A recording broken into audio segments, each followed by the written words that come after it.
Hello viewers, আমার YouTube channel Tanmoy English টিউটোরিয়ালে সকলকে স্বাগত। এই চ্যানেলটি সাবস্ক্রাইব করুন এবং অবশ্যই বেল আইকনে ক্লিক করুন। এর ফলে সমস্ত নোটিফিকেশান এই চ্যানেলের আপনারা পেয়ে যাবেন। আজকে আমরা ওয়েস্ট বেঙ্গল বোর্ডের ক্লাস 12-এর সিলেবাসের অন্তর্গত গিব প্যাটেলের লেখা অন কিলিং এ ট্রি পোয়েমটি আলোচনা করব। প্রথমেই আমরা আলোচনা করব এই কবিতার লেখক গিব প্যাটেল। তিনি আসলে কে? গিব Patel is a Indian writer. গিব প্যাটেল হলেন একজন ভারতীয় লেখক। বর্ন ইন 1940, 1940 সালে জন্মগ্রহণ করেন। হি ইজ আ ফিজিশিয়ান, তিনি একজন ডাক্তার, আর্টিস্ট, শিল্পী বা অভিনেতা, অ্যান্ড প্লেরাইট এবং একজন নাট্যকার। এবার আমরা দেখব যে কবিতাটা কোন ফর্মে লেখা, অর্থাৎ পোয়েমটি কোন ফর্মে আছে। কবিতাটি আসলে ফ্রি ভার্স, অর্থাৎ মুক্ত ছন্দের কবিতা বা ছন্দহীন কবিতা, যেখানে no rhythm or no rhyme, কোনো রকম ছন্দ নেই। সেই ছন্দহীন কবিতা হচ্ছে এটি। আমরা যখন কবিতাটি পড়ব তখনই বুঝতে পারবো যে এটি একটি ছন্দহীন কবিতা বা ফ্রি ভার্স ফর্মে লেখা কবিতা। এবার আমরা দেখব যে কবিতাটির টাইপ কী, অর্থাৎ what is the type of the poem. The poem is an ironical poem, অর্থাৎ কবিতাটি একটি আইরনিক্যাল পোয়েম বা ব্যঙ্গাত্মক কবিতা। যদি আমরা কবিতাটি ভালো করে পড়ি তাহলে আমরা দেখতে পাবো যে দ্য পোয়েট ডেসক্রাইবস, কবি বর্ণনা করছেন the methodical process of killing a tree, গাছকে হত্যা করার একটা পদ্ধতি, and destroying themselves as well, এবং নিজেদেরকেও একইভাবে হত্যার পথকে প্রশস্ত করছেন। বাট ডুইং সো, কিন্তু সেটা করে উই ফিল দ্যাট, আমরা যারা মানুষ তারা মনে করি যে we are doing a ceremonial task, আমরা কোনো মহান কাজ করছি, অর্থাৎ কাজকে আমরা হত্যা করছি, আবার পাশাপাশি মনে করছি যে আমরা কোনো একটা মহৎ কাজ করছি। এটাই হচ্ছে ব্যঙ্গ, অর্থাৎ এখানেই এই পোয়েমটির আইরনি লুকিয়ে রয়েছে। তাহলে এবার আমরা পোয়েমটা পড়ব এবং ক্রিটিক্যালি অ্যানালাইজ করব যে এই পোয়েমটার বিষয়বস্তু কী এবং কবি এই কবিতাটার মধ্য দিয়ে কিভাবে আইরনি তুলে ধরেছেন, অর্থাৎ ব্যঙ্গাত্মক যে ব্যাপারটা রয়েছে এই কবিতায় সেটি তিনি কিভাবে তুলে ধরেছেন সেটা আমরা এই কবিতাটি পড়ব এবং আমরা বিচার করার চেষ্টা করব। Let's read first stanza. It takes much time to kill a tree. It needs much time, takes means need, it needs much time to murder or to destroy completely a tree, অর্থাৎ একটা গাছকে সম্পূর্ণরূপে হত্যা করতে বা শেষ করতে দরকার অনেকটা সময়। Not a simple jab of the knife will do ইট, ছুরির সাধারণ একটা আঘাত এটা করতে পারে না। It means killing or murder, অর্থাৎ এই হত্যা করতে পারে না, এটা করতে পারে না মানে গাছটাকে সম্পূর্ণরূপে ধ্বংস করতে পারে না। নাইফ মানে হচ্ছে ছুরি। এই যে ছুরি কথাটা ইউজ করা হয়েছে, ছুরি দিয়ে সাধারণত মানুষকে মারা হয়, তাই ছুরিতে আঘাত করার মধ্যে দিয়ে গাছটাকে ব্যক্তি হিসাবে কল্পনা করা হয়েছে, অর্থাৎ গাছটার মধ্যে ব্যক্তিসত্তা আরোপ করা হয়েছে, অর্থাৎ it's an instance of personification. Jab, what is the meaning of jab? Jab means a quick hard push, অর্থাৎ একটা দ্রুত সজোরে আঘাত। Or hit with a hard object, অর্থাৎ একটা ভারী জিনিস দিয়ে আঘাত করা। It has grown, it means the tree has developed in size, অর্থাৎ গাছটা বড় হচ্ছে। It has grown. Slowly means gradually, অর্থাৎ ধীরে ধীরে। Consuming the earth, it means taking nutrients or life giving elements from the আর্থ, অর্থাৎ মাটি থেকে পুষ্টিরস এবং প্রয়োজনীয় জীবনদায়ী উপাদান গ্রহণ করে ধীরে ধীরে গাছটা বড় হচ্ছে আকারে। রাইজিং মিনস মুভিং আপওয়ার্ড, অর্থাৎ উপরের দিকে বেড়ে উঠছে। আউট অফ ইট, এটা থেকে মানে মাটি থেকে, অর্থাৎ এখানে ইট মিনস আর্থ। ফিডিং আপন ইটস ক্রাস্ট, ফিডিং মিনস খেয়ে, তাহলে আপন ইটস ক্রাস্ট, ক্রাস্ট মিনস ভূপৃষ্ঠের উপরিতল, অর্থাৎ outer layer of the earth, মাটির উপরিতল, সেখান থেকে খেয়ে। কি খেয়ে? ওই যে বললাম পুষ্টিরস ও জীবনদায়ী উপাদান, nutrients or life giving elements. এখানে এই ফিড কথাটার মধ্যে দিয়ে এখানে একটা মাদার চাইল্ড রিলেশনশিপ ক্রিয়েট করা হয়েছে বিটুইন আর্থ অ্যান্ড ট্রি। এখানে মাটি হচ্ছে মা, মা যেমন সন্তানকে খাওয়ায় তেমনি এখানে মাটি খাওয়াচ্ছে। কাকে খাওয়াচ্ছে? ট্রিকে, অর্থাৎ গাছকে। তাহলে এখানে আর্থ হচ্ছে মাদার আর ট্রি হচ্ছে child. Absorbing years of Sunlight, air, water. Absorbing মানে শোষণ করে, ইয়ার্স মানে বছরের পর বছর ধরে, তাহলে বছরের পর বছর ধরে শোষণ করে। কি শোষণ করে? সানলাইট মানে সূর্যালোক, এয়ার মানে হচ্ছে বাতাস, ওয়াটার মানে হচ্ছে জল। And out of its leprous hide, এবং এর এই যে গাছের যে ছাল সেখান থেকে। লেপ্রাস মানে হচ্ছে বিবর্ণ, হাইড মানে হচ্ছে গাছের ছাল বা স্কিন অফ ট্রি। এই লেপ্রাস কথাটা ইউজ করা হয়েছে, এটা একটা মেডিকেল টার্ম, লেপ্রোসি অর্থাৎ কুষ্ঠরোগ, সেখান থেকে এসছে। অর্থাৎ কুষ্ঠরোগের পেশেন্টের গায়ের চামড়া যেরকম হয় সেরকম, এটা একটা মেডিকেল টার্ম। আমি আগেই যেহেতু বলেছি যে পোয়েট হচ্ছেন একজন ফিজিশিয়ান, তাই তিনি এখানে এই মেডিকেল টার্মটা ইউজ করেছেন। আর এই যে আরেকটা ব্যাপার হচ্ছে এখানে, যে আগেকার দিনে মনে করা হতো কুষ্ঠ রোগ হচ্ছে তাদের হয় যারা পাপ করে। তাই মানুষ ভাবছে যে গাছ হচ্ছে পাপী, তাই গাছকে হত্যা করা হচ্ছে।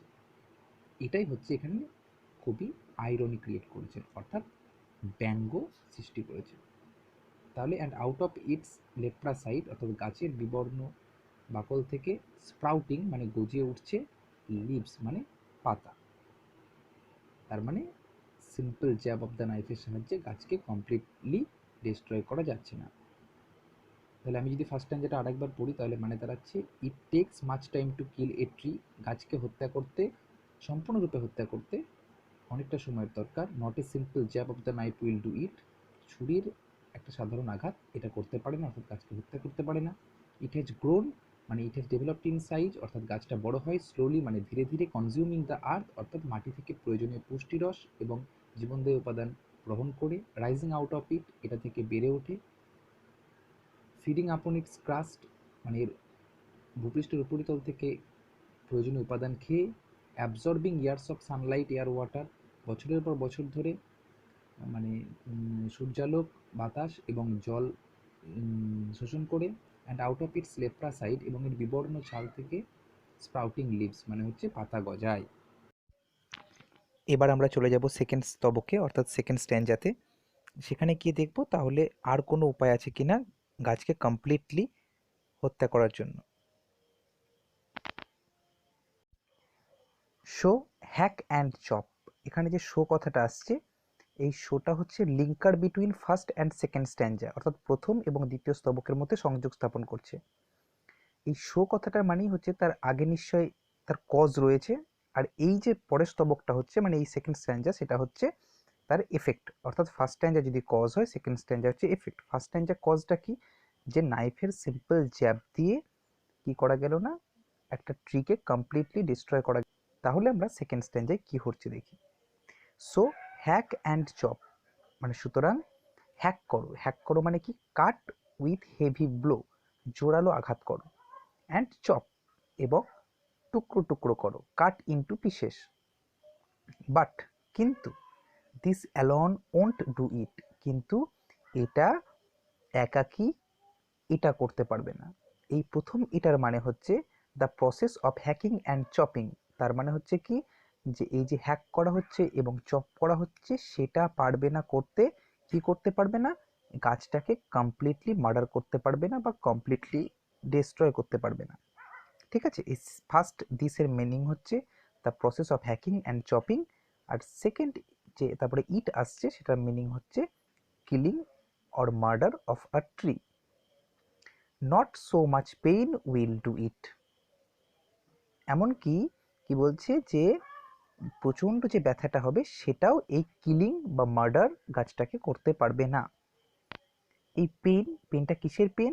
Pen for hacking and chopping. Hack এবং চপ করার ফলে যে পেন, সেই পেনটার কথা এখানে বলা হয়েছে। Next line, the bleeding bark will heal. Bleeding bark মানে রক্তাক্ত ছাল বা বাকল, সেটা কি হয়ে যাবে, উইল হিল মানে সেরে উঠবে। তাহলে কি না, তো হচ্ছে রক্তাক্ত বাকল। এটা একটা মানে ইন্টারেস্টিং ব্যাপার, সেটা হচ্ছে ব্লিডিং, সাধারণত ব্লিডিং মানুষের হয়, কিন্তু গাছকে যেহেতু আমি আগে বলেছি পার্সোনিফাই করা হয়েছে, অর্থাৎ মানুষ রূপে কল্পনা করা হয়েছে, তাই গাছের এখানে রসের বদলে রক্ত বেরোচ্ছে সেটা বলছে। তাই দ্য ব্লিডিং বার্ক মানে হচ্ছে রক্তাক্ত বাকল, উইল হিল মানে সেরে উঠবে। এই হিল, হিল কথাটা হচ্ছে সেরে ওঠা, এই হিল থেকেই হেলথ কথাটা এসছে বা স্বাস্থ্য কথাটা এসছে। And from close to the ground, এবং একদম মানে গাছের গোড়া থেকে, এত মাটির কাছাকাছি জায়গা থেকে, উইল রাইজ আবার বেড়ে উঠবে বা গজিয়ে যাবে। কি গজাবে, কার্লড মানে কুঞ্চিত, গ্রিন মানে সবুজ, টুইগস মানে পল্লব বা ছোট ছোট ডালপালা। এই যে গ্রিন, এই গ্রিন কি ইন্ডিকেট করছে, লাইফ মানে জীবন বা ফ্রেশনেস সতেজতা, তার মানে আবার গাছটা প্রাণ ফিরে পাচ্ছে। মিনিয়েচার বাউস, আর কি বেড়ে উঠছে না, তো হচ্ছে ভেরি স্মল ব্রাঞ্চেস। মিনিয়েচার বাউস মানে হচ্ছে খুব ছোট ছোট শাখা প্রশাখা। হুইচ ইফ আনচেকড, যদি সেগুলিকে কি করা না হয়, ঠিকঠাকভাবে ছাঁটা না হয় বা অনিয়ন্ত্রিত অবস্থায় রাখা হয় বা ঠিকঠাক কাটা না হয়, তাহলে সেটা কি হবে, উইল এক্সপ্যান্ড এগেইন, সেটা আবার বেড়ে উঠবে। এগেইন মানে আবার বা পুনর্বার, আর এক্সপ্যান্ড মানে বেড়ে ওঠা। কিভাবে বেড়ে উঠবে, টু ফর্মার সাইজ মানে ঠিক আগের আকারে বেড়ে উঠবে। তার মানে দেখা যাচ্ছে যে সেকেন্ড স্ট্যান্ডাতেও যে গাছটাকে হ্যাক এবং চপ করা, সেটাও ফেল করলো, অর্থাৎ ব্যর্থ হলো।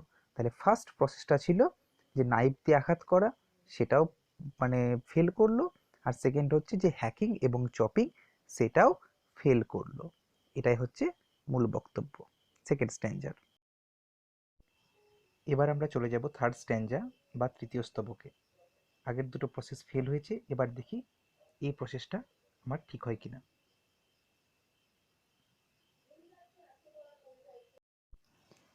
No, the root is to be pulled out. এখানে এই যে নো, আগেরটা শুরু হয়েছিল, সেকেন্ড স্ট্যান্জা শুরু হয়েছিল শো দিয়ে, থার্ড স্ট্যান্জা স্টার্ট হলো নো দিয়ে। এই নোটা কি ইন্ডিকেট করছে, no indicates the failure of the efforts of the previous two stanzas. অর্থাৎ আগের যে দুটি স্ট্যান্জা, সেখানে গাছটাকে কমপ্লিটলি ডিস্ট্রয় করার ক্ষেত্রে যে ব্যর্থতা, সেই ব্যর্থতাটাকে ইন্ডিকেট করছে এই নো। তারপরে দেখি কি বলা আছে, the root is to be pulled out, মূলটাকে উপড়ে ফেলতে হবে। এই যে পুলড আউট, এই পুলড আউটটা কি ইন্ডিকেট করছে না, তো হচ্ছে ক্রুয়েলটি অফ দ্য প্রসেস, অর্থাৎ প্রসেসটা কতটা ভয়ঙ্কর এটা ইন্ডিকেট করছে এই পুলড আউট কথাটা। আর রুট কি, রুট হচ্ছে the most sensitive part of A plant or a tree. একটা গাছের সবচেয়ে সেন্সিটিভ বা সংবেদনশীল জায়গা হলো বা অংশ হলো মূল। That grows under the ground, যেটা মাটির নিচে বড় হয়, অ্যান্ড অ্যাবসর্বস এবং শোষণ করে, ওয়াটার অ্যান্ড মিনারেলস, জল এবং প্রয়োজনীয় খনিজ। তাহলে কি বললো, the root is to be pulled out, মূলটাকে উপড়ে ফেলতে হবে, অর্থাৎ the most sensitive part of a tree, সেটাকে আমাদেরকে কি করতে হবে, পুলড আউট করতে হবে, অর্থাৎ উপড়ে ফেলতে হবে। আউট অফ দ্য অ্যাঙ্কারিং আর্থ, এই অ্যাঙ্কারিং আর্থ মানে হচ্ছে শক্ত করে ধরে রাখে এমন মাটি, সেখান থেকে উপড়ে ফেলতে হবে। It is to be roped tight, সেটাকে কি করতে হবে, ভালো করে দড়ি দিয়ে বাঁধতে হবে। And pulled out snapped out, কি করতে হবে, উপড়ে ফেলতে হবে, টেনে হিঁচড়ে ফেলতে হবে। অর পুলড আউট এন্টায়ারলি, অথবা সম্পূর্ণরূপে পুলড আউট করতে হবে। তাহলে এই যে তিনবার পুলড আউট কথাটা আছে, একবার স্ন্যাপড আউট কথাটা আছে, এটা কি ইন্ডিকেট করছে, এটা ইন্ডিকেট করছে the cruelty of the process of killing a tree or destroying completely a tree. অর্থাৎ গাছকে কমপ্লিটলি ডেস্ট্রয় করতে গেলে বা সম্পূর্ণরূপে ধ্বংস করতে গেলে বা তাকে হত্যা করতে গেলে ভয়ঙ্কর একটা নৃশংস পথ অবলম্বন করতে হয়, সেইটা কবি এর মাধ্যমে বোঝাতে চেয়েছেন। Out from the earth cave, earth cave মানে হচ্ছে কি গাছ, গাছ যেটার মধ্যে গাছটা থাকে, অর্থাৎ গাছ তোলার ফলে যে সৃষ্ট গর্ত, সেই যে আর্থের কেব, হ্যাঁ, সেখান থেকে তুলে ফেলতে হবে। And the strength of the tree exposed, আর এই কাজটা যখন করা হবে, এই যে পুলিং আউট স্ন্যাপিং আউটের যে প্রসেস, সেটা যখন করা হবে তখনই গাছের শক্তি প্রকাশ পাবে। অর্থাৎ গাছ যে কতটা শক্তিশালী সেটা যখন আমরা টেনে হিঁচড়ে তুলবো তখন আমরা বুঝতে পারবো। ঠিক আছে? দ্য সোর্স মানে উৎস, যে অংশটা, অর্থাৎ গাছের উৎস কি, সেটা হচ্ছে মূল। সেটা কি? হোয়াইট অ্যান্ড ওয়েট, সাদা এবং ভেজা অর্থাৎ সিক্ত। কেন হোয়াইট বা কেন ওয়েট? এর কারণ হচ্ছে sunlight does not reach under the ground, মাটির নিচে যেখানে মূল থাকে সেখানে সূর্যালোক পৌঁছায় না, তাই হোয়াইট এবং ওয়েট। আবার দেখো এইখানে বলা, যেটা আমি আগে বলেছি, দ্য মোস্ট সেন্সিটিভ, সবচেয়ে বেশি সংবেদনশীল গাছের সমস্ত অংশের মধ্যে, সেটা হচ্ছে মূল। হিডেন, সেটা লুক্কায়িত আছে, ফর ইয়ার্স, বছরের পর বছর ধরে, ইনসাইড দ্য আর্থ, মাটির নিচে। তাহলে দেখলাম যে দুটো প্রসেস ফেল করার পর এই প্রসেসটা কি না তো হচ্ছে ঠিকঠাকভাবে কাজে লাগলো। অর্থাৎ গাছকে কি করতে হবে? উপড়ে ফেলতে হবে তার মূল থেকে। ঠিক, তার মানে তার মূলটাকে উপড়ে ফেলতে হবে মাটির থেকে, তবেই হচ্ছে গাছকে সম্পূর্ণরূপে হত্যা করা যাবে বলেই কবি মনে করেন। এবার আমরা যাব ফোর্থ স্ট্যাঞ্জা বা ফাইনাল স্ট্যাঞ্জায়। দেখি এখানে কি বলা আছে। দেন দ্য ম্যাটার, এরপর সেই ঘটনা বা সেই ব্যাপারটা, অফ স্কর্চিং অ্যান্ড চকিং, স্কর্চিং মানে হচ্ছে দহনকারী বা জ্বলমান বা বার্নিং, অ্যান্ড চোকিং মানে হচ্ছে শ্বাসরোধকারী। তারপরে তার মানে এরপরে যে ঘটনাটা ঘটছে সেটা হচ্ছে একটা ভয়ঙ্কর ঘটনা। সেখানে কি হচ্ছে? একটা দহনকারী এবং শ্বাসরোধকারী বা স্কর্চিং এবং চোকিং ব্যাপার ঘটছে। কিসে ঘটছে? ইন সান অ্যান্ড এয়ার, মানে সূর্যালোকের মধ্যে এবং বাতাসের মধ্যে। তার মানে কি? গাছটাকে তো কাটা হলো, এবার সেটাকে রোদ্রে শুকোতে দেওয়া হচ্ছে। ঠিক আছে? এটার মানে হচ্ছে এটাই। ব্রাউনিং, হার্ডেনিং, সেটা কি হয়ে যাচ্ছে? বাদামি হয়ে যাচ্ছে। হার্ডেনিং মানে শক্ত হয়ে যাচ্ছে। এই যে বাদামি হয়ে যাওয়া বা শক্ত হয়ে যাওয়া, আমি আগেই বলেছি যে গাছকে কবি পার্সনিফাই করেছেন, অর্থাৎ ব্যক্তিসত্তা আরোপ করেছেন গাছের মধ্যে। এই যে ব্রাউন হয়ে যাওয়া, এটা কিন্তু মানুষ মারা গেলেও হয়। হার্ডেনিং, রিগর মর্টিসের পরে কি হয়? মানুষের শরীরটা শক্ত হয়ে যায়। তাই এই ব্রাউনিং আর হার্ডেনিং এই কথা দুটো মাধ্যমে গাছকে পার্সনিফাই করেছেন কবি, এবং একইভাবে এটা কিন্তু ইন্ডিকেট করছে, এই দুটো টার্ম ব্রাউনিং এবং হার্ডেনিং কাকে ইন্ডিকেট করছে? ডাই অর্থাৎ ডেথ, মৃত্যুকে, মৃত্যুকে ইন্ডিকেট করছে। তার মানে গাছকে এই সমূলে উৎপাটিত করার ফলে এবং তারপরে সূর্যালোক এবং বাতাসে শুকোতে দেওয়ার ফলে, দহন করার ফলে, তার শ্বাসরোধ করার ফলে গাছটা আস্তে আস্তে মৃত্যুর কোলে ঢলে পড়ছে।